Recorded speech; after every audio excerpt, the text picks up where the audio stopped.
Ni Jumatatu katika mwendelezo wa juma la 8 na leo tunacho kichwa kisemacho muda mzuri kabla ya siku. Kabla ya kuendelea tupate ombi. Baba yetu wa mbinguni, tunaliita jina lako masaa haya. Kubali kutusikia na kutufundisha ile tupasayo. Tunaomba na kuamini katika jina la Yesu. Amina. Tunapofikiria sababu iliyomfanya Yesu aje duniani, je, inashangaza kwamba aliamka asubuhi na mapema ili kukaa pamoja na Baba yake? Katika tamko lake la utume, Yesu alisema, Roho wa Bwana yu juu yangu, kwa maana amenitia mafuta kuwahubiri maskini habari njema.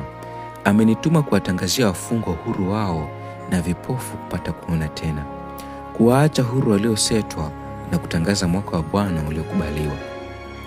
Yesu alielewa utume wake wa duniani, na alipokuwa mwana wa Mungu alielewa kwamba ubinadamu wake haungeweza kubeba uzito wa wito wake isipokuwa aliendelezwa kila siku kwa ushirika na Baba yake. Katika Marko 1:35, Yesu alipata mahali pa utulivu, pa faragha, pa kusali wakati wanafunzi wake wamelala. Wakati huo Yesu alikuwa mgeni katika nyumba ya Simoni Petro. Kwa tamaduni za siku hizo, ilikuwa ni mwiko kwa mgeni kuondoka nyumbani kwa mwenyeji gizani bila kusema lolote. Yesu alivunja desturi hii ya kidunia kutafuta madhabahu ya ibada ambapo angeweza kukutana na Baba yake. Wakati Simoni na wale wengine walipogundua kuwa ameondoka, walianza kumtafuta kwa bidii. Kila mtu anakutafuta, walisema walipompata. Yesu alijibu, twendeni katika miji iliyo karibu ili nihubiri huko pia. Siku iliyotangulia Yesu alikuwa ametimiza mahitaji ya kimwili na ya kiroho ya mji mzima. Umati wa watu ulimngoja asubuhi hiyo wakitumaini kumsikia akihubiri na kumuona akiponya tena. Lakini Yesu alifanya jambo ambalo halikutarajiwa. Alikataa kukaa na kuhudumia umati uliomtafuta. Kwa nini Yesu aliacha fursa hiyo nzuri ya huduma? Alikuwa amepokea tu maelekezo ya siku hiyo kutoka kwa Baba yake. Katika kikao chake cha asubuhi na Mungu, mipango ilikuwa imebadilika.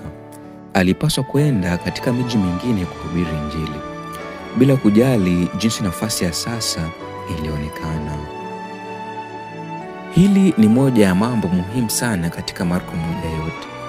Katika wakati huo, Yesu alionyesha tunda la muda uliotumiwa na Mungu mapema asubuhi, katika upweke na faragha. Hapo ndipo tunapoanza siku na Mungu na kusalimisha mipango ya siku kwake. Maswali ya kujiuliza. 1. Ni maswali gani yanaibuka baada ya kusoma kifungu hiki? Sehemu gani ni ngumu? 2. Ni kanuni na mahitimisho gani mengine unayoyapata? 3. Kwa nini Yesu aliweka kipaumbele cha juu kabisa katika muda wake pamoja na Baba yake? Mungu akubariki na uwe na wakati mwema.